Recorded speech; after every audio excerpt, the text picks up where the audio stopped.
नमस्कार दोस्तों, हमारे और आपके YouTube चैनल स्टडी फाइंड में आप लोगों का बहुत बहुत स्वागत करता हूं। मैं आपके साथ अमरजीत कुमार।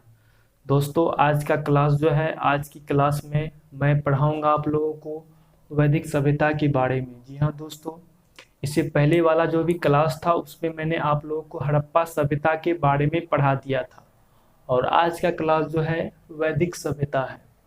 दोस्तों, शुरू करने से पहले आप लोगों के लिए मैंने एक मोटिवेशन एक क्वेट्स लाया हूं, उसको गौर से सुनिएगा।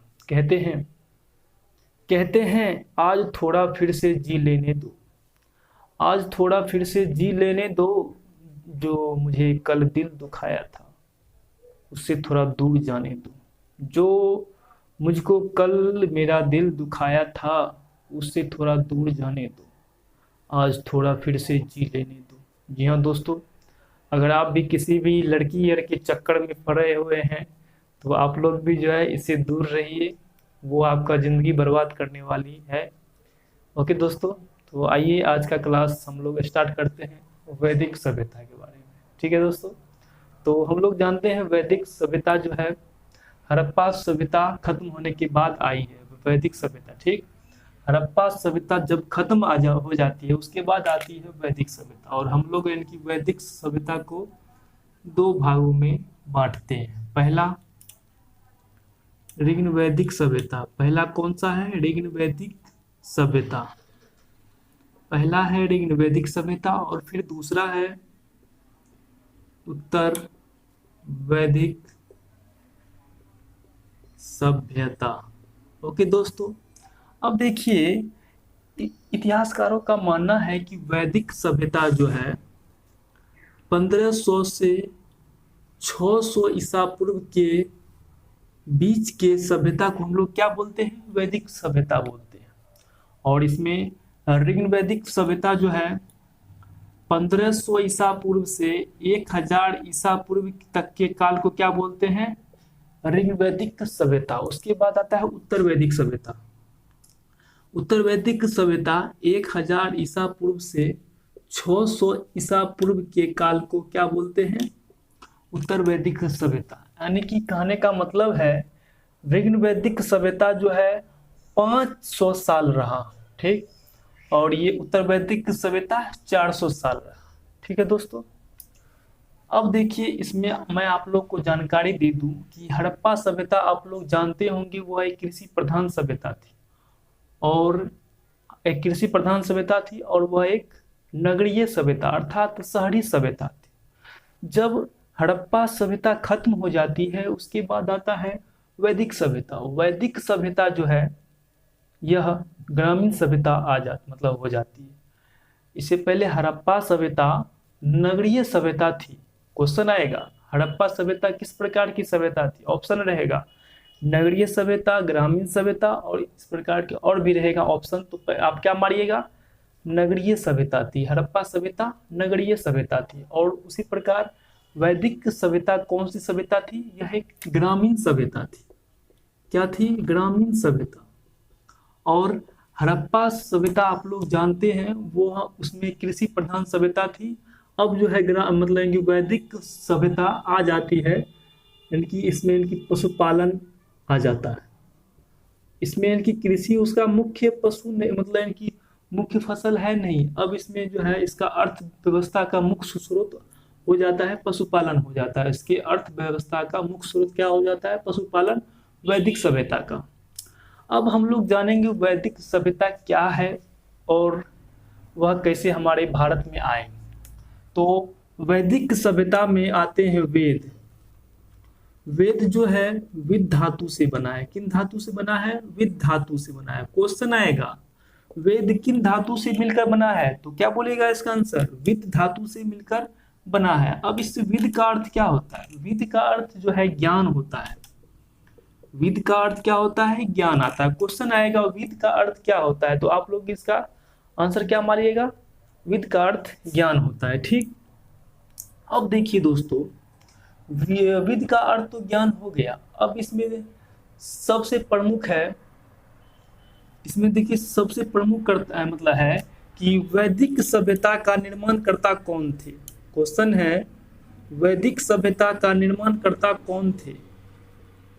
वैदिक सभ्यता का निर्माणकर्ता कौन थे? आर्य थे। वैदिक सभ्यता का निर्माणकर्ता कौन थे? आर्य थे। अब क्वेश्चन आएगा, आर्य का अर्थ क्या होता है? आर्य का अर्थ होता है, क्या होता है आर्य का अर्थ? श्रेष्ठ या कुलीन। आर्य का अर्थ होता है श्रेष्ठ या कुलीन। अब ये कुलीन मतलब क्या होता है भाई? मैं अभी आपको सारा कुछ बताऊंगा। आर्य कहाँ के मूल निवासी थे, वो कहाँ से भारत में आए, पहले भारत में किन क्षेत्रों में बसे, वो सारा कुछ जो है इस वीडियो में आपको पता चल जाएगा। इसलिए अगर आपको इस वीडियो को मतलब थोड़ा सा भी स्किप मत कीजिएगा, अन्यथा आपको कुछ भी समझ में नहीं आएगा। इसलिए आप इस वीडियो को लगातार देखते रहिए अंत तक। और कोई भी प्रॉब्लम आती है, मैं आपको एक बार फिर से मैं मतलब बोलता हूँ, अगर आपको कोई भी प्रॉब्लम आती है तो आप हमें कमेंट कीजिए नीचे, मैं उसका उत्तर अवश्य दूंगा। ओके दोस्तों, तो आइए अब यहाँ पे आर्य का अर्थ हो जाता है श्रेष्ठ या कुलीन। अब इस कुलीन का मतलब क्या होता है? कुलीन का मतलब होता है अच्छे खानदान का। अगर कोई अच्छा रहता है, अच्छे खानदान का रहता है, तो वो क्या बोलता है? अरे ये तो अच्छे कुल का लड़का है, यह अच्छे कुल का लड़का है। उसी प्रकार कुलीन जो है, कुलीन का अर्थ होता है अच्छे कुल का, मतलब अच्छे घराने का, अच्छे खानदान का। अब आर्य जो थे वो इनकी ज्ञानी थे और बहुत ही इनकी श्रेष्ठ थे। आर्य बिल्कुल इनकी श्रेष्ठ थे। इस बात को आप लोग को जानकारी होना चाहिए। ठीक है दोस्तों, क्वेश्चन आ सकता है कि आर्य आर्य आर्य मतलब इनकी वैदिक सभ्यता के निर्माणकर्ता कौन थे? आर्य थे। वैदिक सभ्यता के निर्माणकर्ता कौन थे? आर्य थे। निर्माणकर्ता आर्य थे। ओके दोस्तों, अब देखिए इसके बाद आता है क्या? इसके बाद तो इतना मतलब इनकी पढ़ लिए। उसके बाद जो है इसका जो है मतलब, अब आप लोगों के मन में क्वेश्चन आता होगा कि आर्य भारत आए तो आए कैसे? वो कहाँ के निवासी थे? वो भारत क्यों आए? किस कारण से आए? वो सारा कुछ जो है अभी मैं आप लोगों को बताऊंगा। तो इसमें आर्य का पहले मूल निवास स्थान के बारे में जानते हैं। क्या जानते हैं? आर्य के मूल निवास स्थान के बारे में जानते हैं। इसके बारे में जो है अलग अलग इतिहासकारों का अपना अलग अलग मत है। कोई इतिहासकार बोलते हैं कि आर्य मध्य एशिया से आए थे। कोई इतिहासकार बोलते हैं आर्य उत्तरी ध्रुव अर्थात आर्कटिक महादेश से भारत आए थे। और कोई बोलते हैं आर्य जो है तिब्बत से भारत आए थे। इस बात को आप लोग को जानकारी होना चाहिए। अब देखिए, तो ऐसे में तो कंफ्यूज हो जाएंगे, आखिर कोई एक को तो मानना पड़ेगा ना कि आर्य कहाँ से आए। तो हम लोग मानते हैं मैक्स मुलर के अनुसार, मैक्स मुलर का कथन था कि आर्य जो है मध्य एशिया से आए थे। ठीक है, अब कैसे मान लिए? अब हमारे इतिहासकार उसी का स्टेटमेंट कैसे मान लिए कि वो आर्य जो थे मध्य एशिया से आए थे? इसके पीछे भी कहानी है। उस कहानी को पहले आप लोग इनकी सुन लीजिए। कहानी बहुत ही इंटरेस्टिंग कहानी है। मान के चलिए, अगर अभी आपको गर्मी लग रहा है और कोई अगर आपको आग सेकने के लिए दे दे, आग तापने के लिए दे दे, तो क्या आप आग तापेंगे? नहीं तापेंगे ना। उसी प्रकार अगर कि आपको ठंड लग रहा है, आपको उस टाइम जो है आग की तापने के लिए दे दे, तो आप उसको क्या बोलेगा? वाह भाई वाह, आपने मेरा जान बचा दिया। कहिएगा कि नहीं कहिएगा? बिल्कुल कहिएगा। उसी प्रकार है, मध्य एशिया जो थे वह बहुत ही ठंडे प्रदेश से बिलोंग करते थे। मध्य एशिया वह एक ठंडे प्रदेश थे, तो वो लोगों को वहाँ पे बहुत ठंड लग रहा था। तो उन लोगों ने जो है इनकी गर्म क्षेत्र मतलब इनकी खोजने के लिए घूमते घूमते जो है भारत आ गए। और भारत आए तो भारत में बहुत ही, हम लोग जानते हैं भारत में अनेक प्रकार के मौसम पाए जाते हैं। कभी ठंडी, कभी गर्मी, कभी बरसात, कभी मतलब अनेक प्रकार के ऋतु हमारे भारत में पाए जाते हैं। तो वह जो है भारत में आके बस गए। ठीक, अब देखिए मध्य एशिया जो है ईरान के पास है। इस बात को आप लोग को जानना पड़ेगा। मध्य एशिया, मध्य एशिया कहाँ पे है? मध्य एशिया ईरान में है। इससे क्वेश्चन बनेगा, उस क्वेश्चन की चर्चा मैं आपको बाद में करूंगा। ठीक है दोस्तों, यह कथन किसका है? यह कथन जो है मूल निवास स्थान मैक्स मुलर सर ने, मतलब यानी कि मैक्स मुलर साहब के अनुसार आर्य का मूल निवास स्थान कहाँ है? मध्य एशिया है। ठीक, और अभी मैंने आपको इसका कहानी भी यानी कि बता दिया। तो इससे जो है यह एक यानी कि ठंडे प्रदेश है, इसके कारण जो है हमारे इतिहासकार को जो है मैक्स मुलर का ही कथन मानना पड़ा। जी हाँ दोस्तों, उसके बाद आता है मतलब इनकी स्वामी दयानंद सरस्वती के अनुसार जो है आर्य का मूल निवास स्थान कहाँ है? उत्तरी अमेरिका, मतलब उत्तरी ध्रुव। कौन सा है? उत्तरी ध्रुव, जो कि आर्कटिक महादेश के अंतर्गत आते हैं। कहाँ आते हैं? आर्कटिक महादेश के अंतर्गत। अब इसका कॉन्सेप्ट है इनकी ले लीजिए। आर्कटिक महादेश कहाँ है? ये है पृथ्वी। ठीक, इसके उत्तर वाले जो क्षेत्र हैं इसको बोलते हैं आर्कटिक महादेश। तो हमारे स्वामी दयानंद सरस्वती के अनुसार जो है आर्य उत्तरी ध्रुव अर्थात आर्कटिक महादेश से आए थे। और उसके बाद एक और है बाल गंगाधर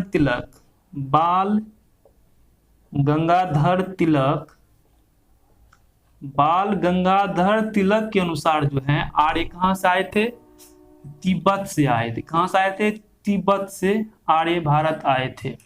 अब इसको कैसे याद करेंगे भाई? इसको जो है याद करने का बहुत ही आसान तरीका है, वो मैं अभी आप लोगों को बताता हूँ। क्वेश्चन में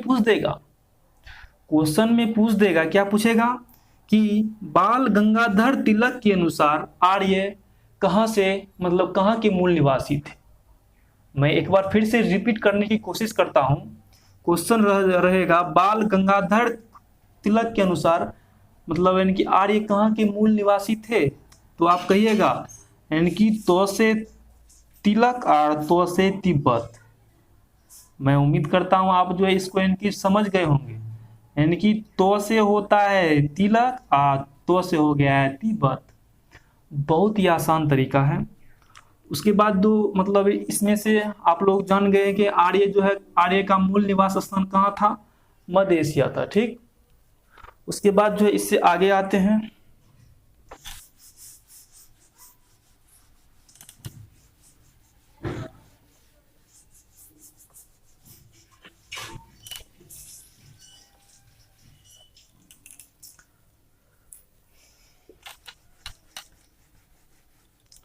अब जो है अपना लोग पढ़ेंगे पहला में ऋग्न वैदिक सभ्यता के बारे में। किसके बारे में पढ़ेंगे? ऋग्न वैदिक सभ्यता के बारे में पढ़ेंगे। और ये कब से कब तक के काल को कहा जाता है ऋग्न वैदिक सभ्यता? यानी कि 1500 ईसा पूर्व से 1000 ईसा पूर्व के काल को क्या कहा जाता है?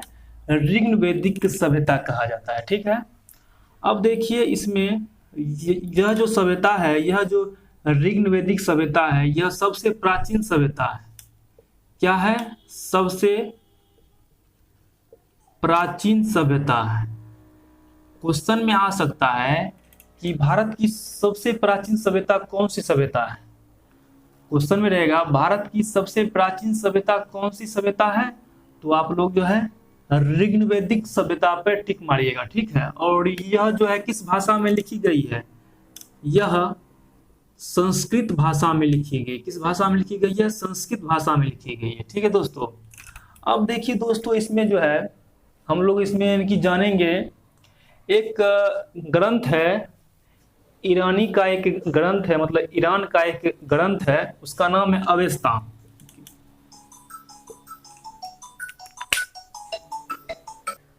ओके दोस्तों, तो ईरानी का एक ग्रंथ है, क्या है? इसका नाम है अवेस्ता। इसका ग्रंथ का नाम है अवेस्ता। यह एक ईरानी का ग्रंथ है अवेस्ता। इसकी समानता जो है ऋग्न वैदिक सभ्यता की, मतलब इनकी मतलब इनकी सेम टू सेम है। इन दोनों में काफी समानता माना गया है। हमारे इतिहासकार कहते हैं कि ईरानी ग्रंथ अवेस्ता से और ऋग्न वैदिक सभ्यता में काफी समानता माना गया है। कि क्या माना गया है? काफी समानता माना गया है। ठीक। अब दोस्तों इसमें जो है आप लोग, मैं मान के चलता हूं आप लोगों को इतना समझ में आ गया होगा। अब इनकी चलते हैं इसके मंडल के बारे में, इसके मंडल के बारे में कि इसमें कितना मंडल है, ऋग्वैदिक सभ्यता में कितना मंडल है। अब आप लोग यह जानिए कि आखिर ये मंडल क्या होता है। आपके कॉपी के पन्ना होते हैं ना, कॉपी में कितने पन्ना होते हैं, अगर 100 पन्ना है 200 पन्ना है, वही उसी प्रकार इसमें भी यानी कि पन्ना को बोलते हैं मंडल, बोलते हैं क्या बोलते हैं, मंडल। उसी प्रकार इसमें जो है पन्ना को क्या बोलते हैं, मंडल। इसलिए इसमें कितने मंडल हैं, इसमें 10 मंडल हैं। इस बात को आप लोग इनकी ध्यान कर लीजिए, इसमें कितने मंडल हैं, 10 मंडल है। अभी मैं आप लोगों को इसमें पहला मंडल में क्या कहा गया है, दूसरा मंडल में मतलब किस चीज का वर्णन है, इसी प्रकार के 10 मंडल के बारे में अभी मैं आप लोगों को बताऊंगा। तो आइए, और एक बात मैं आपसे कहना चाहता हूं, अगर आपको यह वीडियो अच्छी लग रही है प्लीज इस वीडियो को एक लाइक अवश्य कर दे, और हो सके तो इस वीडियो को अपने फ्रेंड के साथ शेयर भी करें। ओके दोस्तों, ओके। तो इसमें कितने मंडल होते हैं, इसमें मतलब इसमें कितने मंडल हैं, इसमें 10 मंडल है, ठीक। इसमें से जो महत्वपूर्ण मंडल होगा, इसमें से जो महत्वपूर्ण मंडल होगा हम जो है उसी के बारे में ओनली पढ़ेंगे, फालतू नहीं पढ़ेंगे। फालतू कहने का मतलब ये हुआ, मेरा सेंस हुआ, जो भी अभी इनकी पढ़ेंगे उसी से जो है क्वेश्चन आपके एग्जाम में पूछेंगे। आप मतलब एनटीपीसी का फॉर्म भरे हैं, उसमें जो है अभी जो मैं आप लोगों को पढ़ाऊंगा उसी में से इनकी पूछे जाएगा। तो पहला हम लोग इनकी पढ़ेंगे, तीसरा मंडल पढ़ेंगे। पहला पढ़ेंगे तीसरा मंडल, पहला पढ़ेंगे तीसरा मंडल, इसमें किस चीज का वर्णन है। उसके बाद पढ़ेंगे हम चौथा मंडल में किस चीज का वर्णन है। उसके बाद हम लोग पढ़ेंगे, आपको शायद दिखाई पड़ रहा है, ओके। उसके बाद हम पढ़ेंगे 7वां मंडल में किस चीज का वर्णन है, 7वां मंडल में किस चीज का वर्णन है। उसी प्रकार हम लोग पढ़ेंगे 9वां मंडल में किस चीज का वर्णन है। और अंतिम में जो है हम लोग पढ़ेंगे, मैं इसको थोड़ा हटा के लिखता हूं, अंतिम में हम लोग पढ़ेंगे 10वां मंडल में किस चीज का वर्णन है। ओके दोस्तों, अब आते हैं, पहले क्वेश्चन आपसे इनकी पूछ देगा, गायत्री मंत्र का वर्णन किस मंडल में है। क्या बोलेगा, गायत्री मंत्र का वर्णन किस मंडल में है। तो आप पहले कहिएगा गायत्री, यानी कि इसका अर्थ होता है यानी कि 3 गायत्री, तो इसका अर्थ हुआ इसका जो है किस मंडल में है, यानी कि 3rd मंडल में इसका वर्णन है। ओके, उसके बाद आता है चौथा मंडल में किस चीज का वर्णन है। आपको कहेगा 4, यानी कि चौथा मंडल में किस चीज का वर्णन है। क्वेश्चन में रहेगा कृषि, कृषि का वर्णन किस मंडल में है। तो आप कहिएगा कृषि कैसे लिखते हैं, आप बोलेगा कृषि, अच्छा ये तो हो गया 4 हो गया, इसका मतलब कृषि का वर्णन चौथा मंडल में है। ओके दोस्तों, उसके बाद है 7वां मंडल में किस चीज का वर्णन है, 10 राज्य युद्ध का वर्णन है। किस चीज का वर्णन है, 10 राज्य युद्ध का वर्णन किस मंडल में है, 7वां मंडल में। उसके बाद आता है 9वां मंडल में किस चीज का वर्णन है, 9वां मंडल में सोम का वर्णन है। और अंतिम आता है 10वां मंडल में किस चीज का वर्णन है। इसमें पहली बार पुरुष सूक्त में शूद्र की शब्द का प्रयोग हुआ है, शूद्र शब्द का प्रयोग हुआ है। पहली बार पुरुष सूक्त में शूद्र शब्द का प्रयोग हुआ है। ओके दोस्तों, अब इसको हम लोग इनकी याद कैसे करेंगे उसके बारे में जान लीजिए। आपको बोलेगा, क्वेश्चन बोलेगा गायत्री मंत्र का वर्णन किस मंडल में है। आप उसको फिर से पढ़िएगा, क्या बोले, गायत्री यानी कि इसका मतलब होता है 3, गायत्री हो गया 3, हो जा तू फ्री। ओके दोस्तों, उसके बाद आता है चौथा मंडल में, मतलब जो है कृषि कार्य का वर्णन। आपको बोलेगा कृषि कार्य का मंडल कृषि कार्य का वर्णन किस मंडल में है, तो आप जो है बगल में इनकी कृषि लिखिएगा। क्या लिखिएगा? कृषि। आप बोलेगा अच्छा इसमें 4 है, इनकी यह जो है इनकी चौथा मंडल में इसका वर्णन है। उसके बाद आएगा, क्या आएगा क्वेश्चन, 10 राज्य युद्ध का वर्णन किस मंडल में है। युद्ध जो होता है वो होता है सताने वाला, इसका मतलब है यह 7वां मंडल में वर्णन है इसका। 10 राज्य युद्ध का वर्णन किस मंडल में है?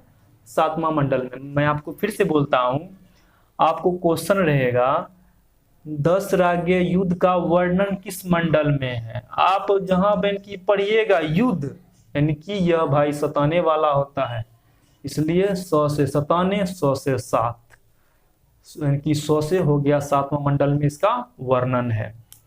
उसके बाद है 9वां मंडल में किस चीज का वर्णन है? सोम मंडल का, मतलब है कि सोम का वर्णन है 9वां मंडल में। उसके बाद अंतिम में आता है 10वां मंडल में किस चीज का वर्णन है? पहली बार पुरुष सूक्त में शूद्र शब्द का प्रयोग हुआ। किस चीज का प्रयोग हुआ है? शूद्र शब्द का प्रयोग हुआ है पहली बार पुरुष सूक्त में। ओके दोस्तों, तो मैं उम्मीद करता हूं आपको जो है यह जो है इनकी मंडल के बारे में जो कहानी था वह समझ गए होंगे। अब आते हैं इसका सामाजिक जीवन। ऋग्ण वैदिक काल का सामाजिक जीवन के बारे में पढ़ेंगे, आर्थिक जीवन के बारे में पढ़ेंगे, धार्मिक जीवन के बारे में पढ़ेंगे और लास्ट राजनीतिक जीवन के बारे में पढ़ेंगे। और इसके बाद जो है यह ऋग्ण वैदिक सभ्यता खत्म हो जाएगा। उसके बाद जो है कल से इनकी पढ़ेंगे, क्या पढ़ेंगे कल से पढ़ेंगे उत्तर वैदिक सभ्यता। कल से पढ़ेंगे अपना लोग उत्तर वैदिक सभ्यता। ओके, अब जो है मैं यहाँ पे 4 बॉक्स बना लेता हूँ, उसके बाद आपको इनकी समझाने में आसानी होगी। पहला इनकी बनाते हैं सामाजिक जीवन। पहला बॉक्स है सामाजिक जीवन। उसके बाद दूसरा बॉक्स है धार्मिक जीवन। उसके बाद इनकी तीसरा बॉक्स है, क्या बॉक्स है? यह हो गया धार्मिक, और ये हो गया आर्थिक जीवन के बारे में पढ़ेंगे। और अंतिम में हम लोग इनकी पढ़ेंगे इसके राजनीतिक जीवन के बारे में, जो कि महत्वपूर्ण है, उसको जो है अलग से इनकी विस्तार से पढ़ेंगे अपना लोग। पहले सामाजिक जीवन, धार्मिक जीवन और आर्थिक जीवन के बारे में अभी इनकी पढ़ लेते हैं। ओके दोस्तों, तो पहले आता है सामाजिक जीवन। इस टाइम का समाज किस प्रकार का समाज था? इस टाइम के समाज किस प्रकार का समाज था, और इसके समाज जो है कितने वर्ग में इनकी विभाजित थे? इसमें 4 वर्ण में इस टाइम जो है समाज विभाजित थे। कितने वर्ण में? 4 वर्ण में इस टाइम जो है सामाजिक मतलब समाज इसका विभाजित था। कौन कौन था वर्ण इसमें?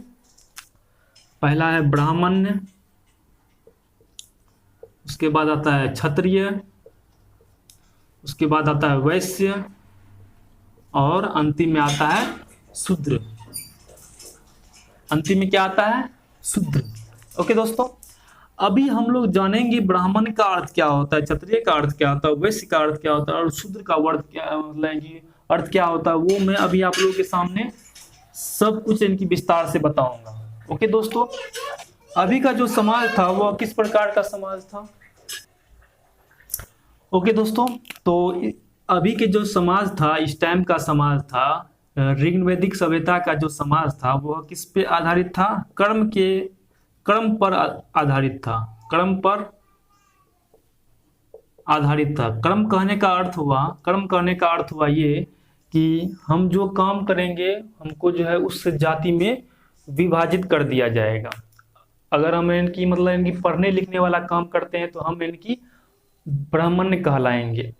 अगर हम किसी के राजा के दरबार में रहते हैं और उसकी इनकी मतलब इनकी रक्षा करते हैं तो हम इनकी क्षत्रिय कहलाएंगे। अगर हम किसी मतलब इनकी किसी दुकान मतलब करते हैं तो हम क्या कहलाएंगे, वैश्य कहलाएंगे। और अगर हम किसी की सेवा करते हैं तो हम क्या कहलाएंगे, शूद्र कहलाएंगे। इसलिए जो है अभी जो है यह जो समाज था वो किस पे था, कर्म पर विभाजित था। ओके दोस्तों, उसके बाद जो अंतिम आता है, ओके अच्छा, अभी के टाइम में महिला की स्थिति कैसी थी, अभी के टाइम में महिला की स्थिति कैसी थी वो आप लोग इनकी बताइएगा कमेंट बॉक्स में। अभी के टाइम में महिला की स्थिति अच्छी थी कि खराब थी, हमको इस बारे में बताइए। तो इस टाइम जो है महिला की स्थिति अच्छी थी। इसी टाइम जो है विद्वान महिला आई थी। कौन कौन आई थी, अपाला, घोषा, अपर्णा जो है इस टाइम की इनकी विदुषी महिला है। क्या नाम है उसका, विदुषी महिला का नाम क्या है, विदुषी महिला का नाम क्या है, एक का नाम है अपाला, एक का नाम है घोषा और एक का नाम है अपर्णा, एक का नाम है अपर्णा।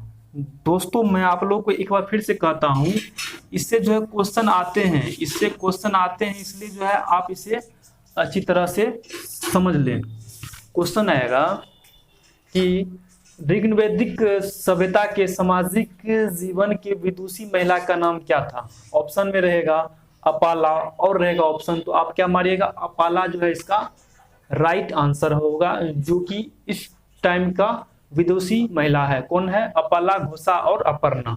ओके दोस्तों, अच्छा दोस्तों इसमें मैं आप लोगों को एक बात और कहना चाहता हूँ, क्या इसमें इनकी छुआछूत है, बाल विवाह है और इनकी पर्दा प्रथा है इसमें, तो इसमें अभी कुछ भी नहीं है, क्योंकि अभी की महिला की स्थिति अच्छी स्थिति है, अभी की महिला की स्थिति अच्छी है। इसमें ना ही छुआछूत है, अभी ना तो छुआछूत है और ना ही बाल विवाह है, ना ही अभी इनकी बाल विवाह है, ना ही अभी पर्दा प्रथा है, पर्दा प्रथा है। ओके दोस्तों, अभी ना तो छुआछूत है, ना बाल विवाह है, ना ही इनकी पर्दा प्रथा है। इस बात को जान लीजिए। क्वेश्चन रहेगा ऋग्वैदिक सभ्यता के में क्या इनकी छुआछूत था, बाल विवाह था, पर्दा प्रथा था, तो आप बोलिएगा नहीं था उस टाइम, क्योंकि उस टाइम जो है महिला की स्थिति अच्छी थी। और उस टाइम की विदुषी महिला का नाम क्या है, अपाला, घोषा और अपर्णा। ओके दोस्तों, मैं उम्मीद करता हूं आप जो इतना इनकी समझ गए होंगे। ओके, अब जो है इससे थोड़ा आगे चलते हैं, कौन सा, धार्मिक जीवन के बारे में। उससे पहले मैं आपको आर्थिक जीवन के बारे में मैं आपको इनकी पढ़ाऊंगा, उसके बाद जो है हम लोग जाएंगे धार्मिक जीवन के बारे में। आर्थिक जीवन में इस समय जो था, इस समय मतलब इस समय कहने का सेंस हुआ कि ऋग्वैदिक सभ्यता, ओके, इस समय जो है अर्थव्यवस्था का मुख्य स्रोत क्या था, मतलब कमाने का मुख्य स्रोत क्या था उस टाइम के आर्य को। तो उस टाइम के कमाने का मतलब अर्थव्यवस्था का मुख्य स्रोत क्या था, पशुपालन। क्वेश्चन रहेगा अर्थव्यवस्था का मुख्य स्रोत क्या था, पशुपालन। इस समय अर्थव्यवस्था का मुख्य स्रोत क्या है, पशुपालन है। और हम लोग जानते हैं हड़प्पा में, इससे पहले जो यानी कि पढ़े थे, यानी कि उसमें क्या था, उस समय जो है कृषि था। ओके दोस्तों, और अभी जो आ गया यानी कि पशुपालन आ गया। इस समय जो है कौन से गाय को मतलब यानी पाला जाता था, मतलब यानी कि इस समय कौन से जंतु को पाला जाता था, तो इस समय गाय यानी कि पालतू था। इस समय क्या था, पालतू। इस समय पालतू क्या था, इस समय पालतू था गाय। अच्छा, इसमें एक क्वेश्चन आता है, क्या वैदिक सभ्यता में घोड़ा थे। क्वेश्चन है आप लोग के सामने, वैदिक सभ्यता में घोड़ा थे। और मैंने आप लोग को समझाया था हड़प्पा सभ्यता में घोड़ा नहीं है, घोड़ा का अवशेष लेकिन मिला है हड़प्पा सभ्यता में, और उसमें लेकिन घोड़ा का मतलब घोड़ा उसमें पालतू है नहीं। अब हम यह जानना चाहते हैं कि मतलब कि वैदिक सभ्यता में घोड़ा है या नहीं है, हमको पहले ये बताइए। तो इसमें घोड़ा है, इसमें जो है घोड़ा पालतू है, घोड़ा भी है इसमें। अब कहिएगा कैसे? तो आर्य जो थे इनकी मध्य एशिया से भारत आए, क्या वो गधे पे चढ़ के आ गए कि हाथी पे चढ़ के आ गए? किस पे चढ़ के आए? घोड़ा पर ही न चढ़ के आए होंगे भारत। ओके, तो मैं आप लोगों को कॉन्सेप्ट है आप लोगों के सामने, इस टाइम जो है घोड़ा पालतू है। ओके दोस्तों, अब आते हैं इसका धार्मिक जीवन के बारे में। क्या आते हैं? धार्मिक जीवन के बारे में पढ़ेंगे कि इस टाइम का धार्मिक जीवन क्या था, इस टाइम के व्यक्ति जो है किसको पूजा करते थे। इस टाइम के व्यक्ति का कहना था हमको जहां फायदा मिलेगा हम उसकी पूजा करेंगे। इस टाइम के व्यक्ति का मतलब इनकी कहना ये था हमको जहां से फायदा मिलेगा हम उसी का पूजा करेंगे। तो इस टाइम के प्रमुख देवता कौन कौन थे? इस टाइम के प्रमुख देवता कौन कौन थे? इंद्र, इसका नाम, पहला का नाम है इंद्र। इंद्र को क्या बोलते हैं? इनको बोलते हैं पुरंदर।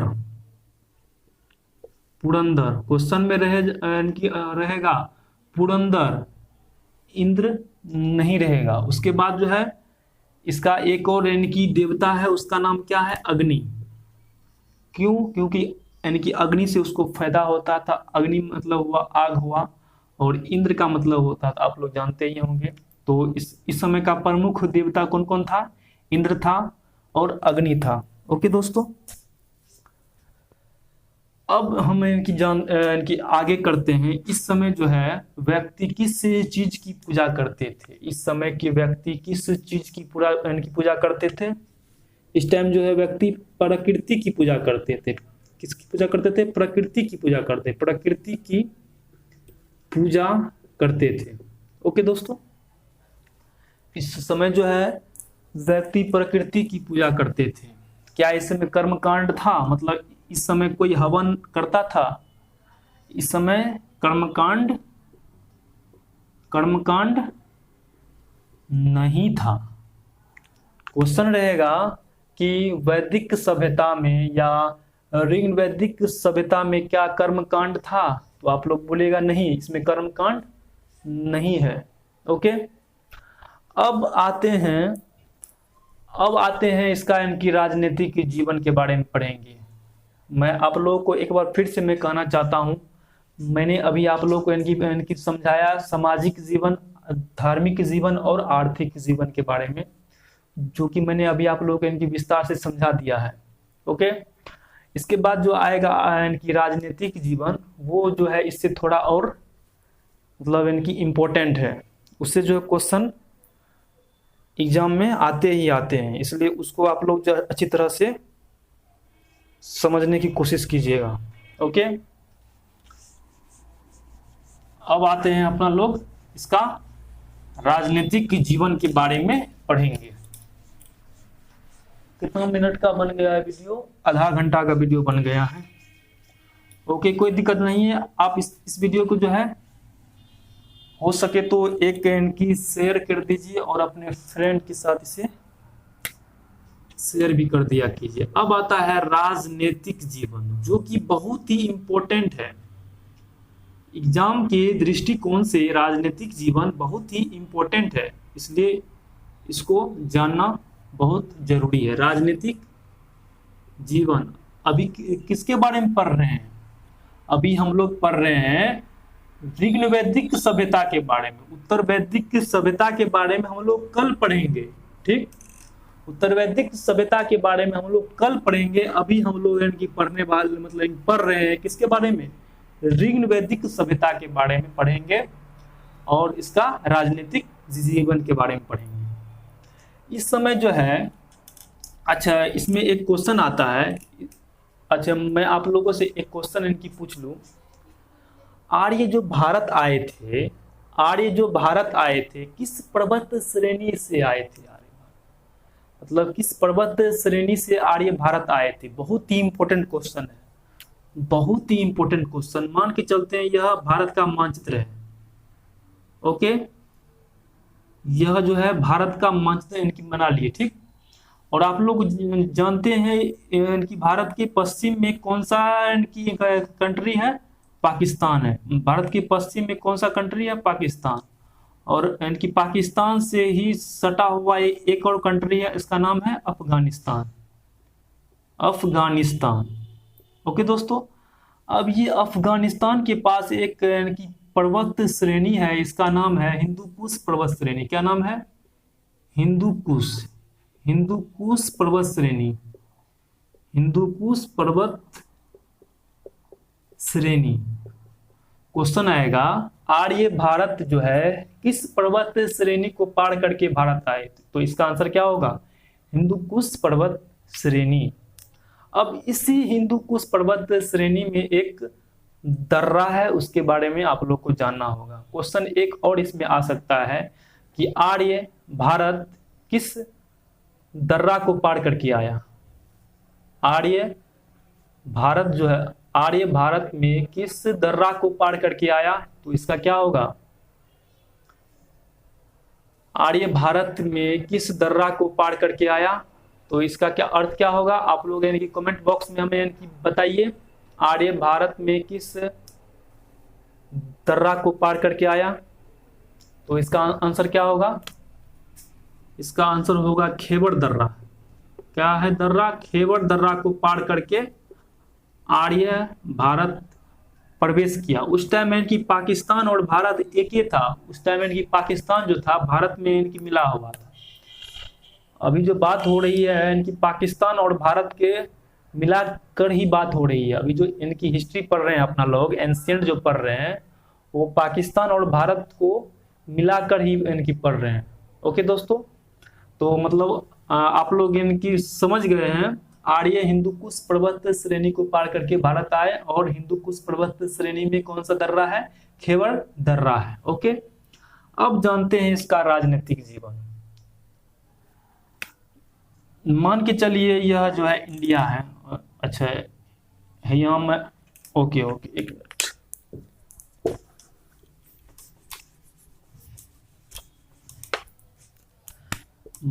मान लेते हैं यह इंडिया है।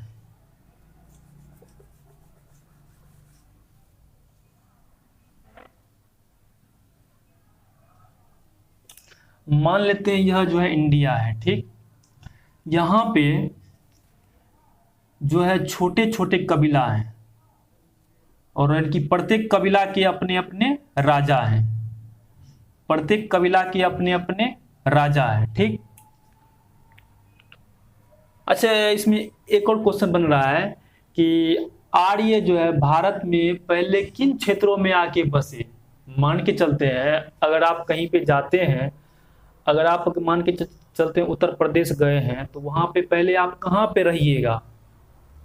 उसी प्रकार है, आर्य जब इनकी भारत में आए तो पहले वह कहाँ पे रहे, तो वह कहाँ रहे थे, सप्त सैंधव क्षेत्र में।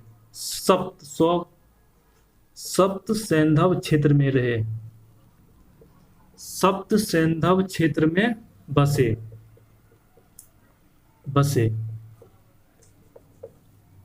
सप्त सैंधव क्षेत्र में बसे।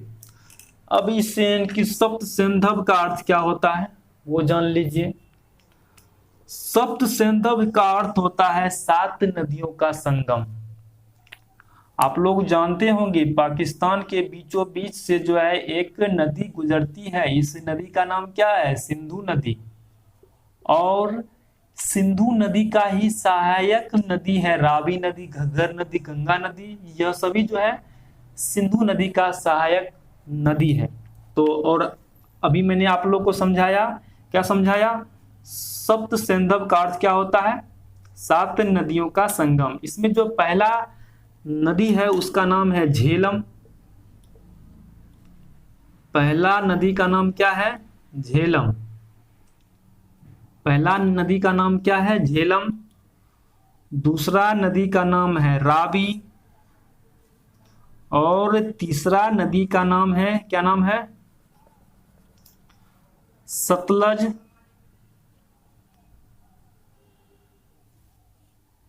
चौथा नदी का नाम है व्यास, और एक और नदी है, इसका नाम मैं आपको इनकी बताता हूँ। अच्छा, झेलम नदी का ऋग्वेदिक कालीन नाम क्या है?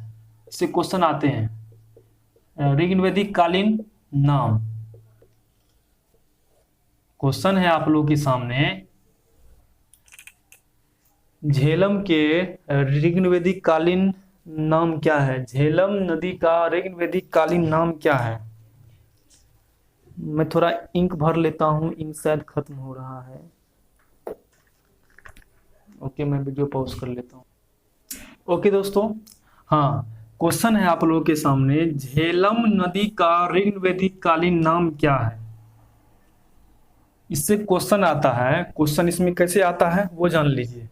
क्वेश्चन आएगा क्या, झेलम नदी का ऋग्वेदिक कालीन नाम क्या है?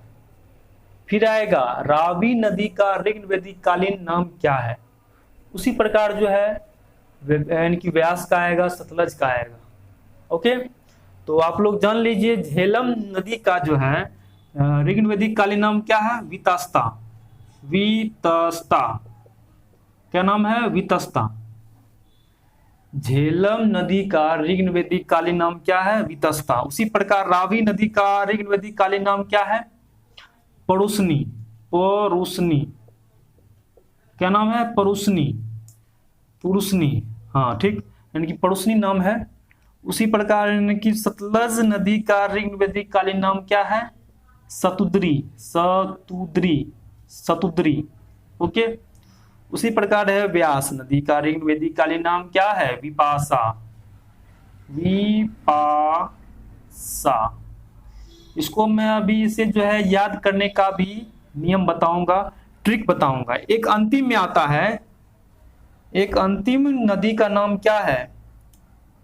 अंतिम नदी का नाम बताइए आप लोग कमेंट बॉक्स में। अंतिम नदी का नाम क्या है? चिनाब नदी का नाम है। क्या नाम है? चिनाब। अंतिम का नाम क्या है? चिनाब। ओके, और इसका नाम क्या है आप लोग इनकी बता सकते हैं? इसका नाम अस्किनी है, ऋग्वेदिक कालीन नाम क्या है? अस्किनी। अस्किनी, क्या आपको दिखाई पड़ रहा है या नहीं दिखाई पड़ रहा है? हाँ ओके, दिखाई पड़ रहा है आप लोग, ठीक। क्वेश्चन आएगा क्या, यानी कि व्यास नदी का ऋग्वेदिक कालीन नाम क्या है? विपाशा। क्या नाम है? विपाशा। क्वेश्चन रहेगा, मतलब इसको इनकी याद करने का आसान नियम है। आपको कहेगा व्यास, तो उससे हो गया विपाशा, व से व्यास, व से विपाशा। उसी प्रकार इसमें कहेगा सतलज, यानी कि स्व से सतलज, स्व से सतुद्री।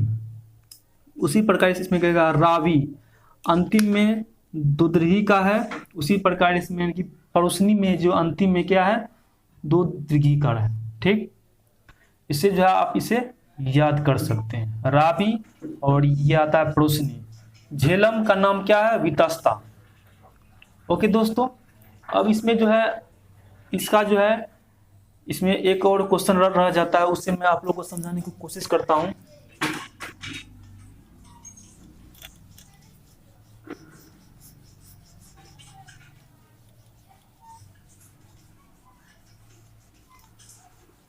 अब आते हैं भारत का मानचित्र।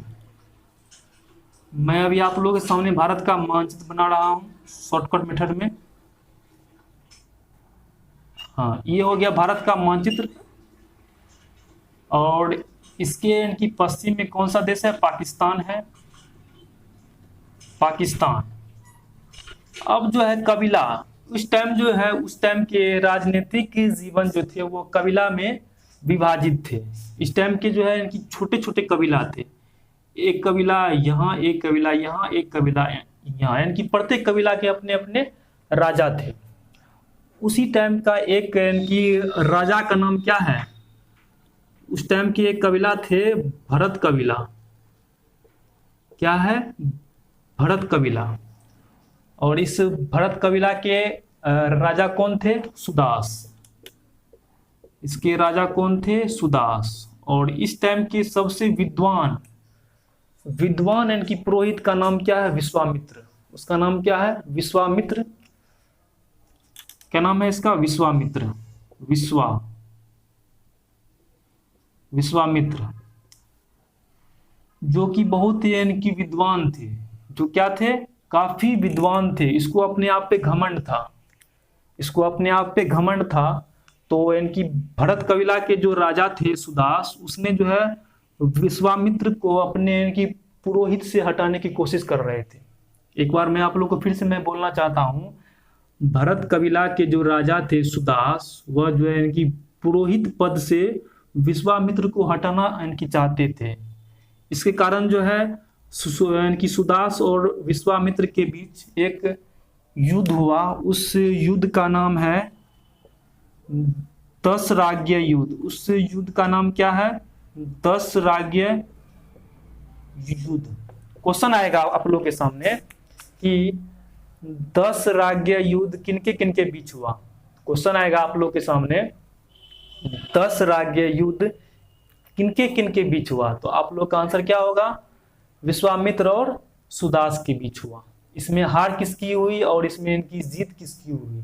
क्वेश्चन जो है यहां तक भी आ सकता है, यानी कि 10 राज्य युद्ध में किसकी हार हुई, किसकी जीत हुई। तो इसमें जो है हार हुई थी विश्वामित्र की, जो कि अपने आप पे घमंड रखता था, उसकी हार हुई, और जीत हुई सुदास की जीत हुई। ठीक, ओके दोस्तों। और यानी कि भरत कबीला के नाम पर ही भारत का नाम भारत पड़ा। एक बार मैं आप लोगों को फिर से मैं बोलना चाहता हूं, भरत कबीला के नाम पर ही भारत का नाम भारत पड़ा। अभी आप लोग जानते होंगे भारत का नाम जो है भरत के नाम पे है, यानी कि पड़ता था। क्या, कौन भरत के नाम पे? राम लक्ष्मण में जो इसका भाई था भरत, उसके नाम पे, जो कि बिल्कुल गलत बात है। इसका सही कौन सा है? यानी कि भरत कबीला के नाम पे जो है भारत का नाम भारत पड़ता है। इस बात को आप लोग इनकी जान लीजिए। अब क्वेश्चन इसमें एक और क्वेश्चन बन रहा है कि 10 राज्य युद्ध जो है किस नदी के किनारे हुई।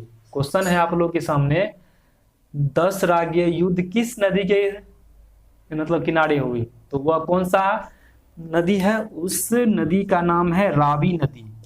क्या नाम है उसका? रावी नदी।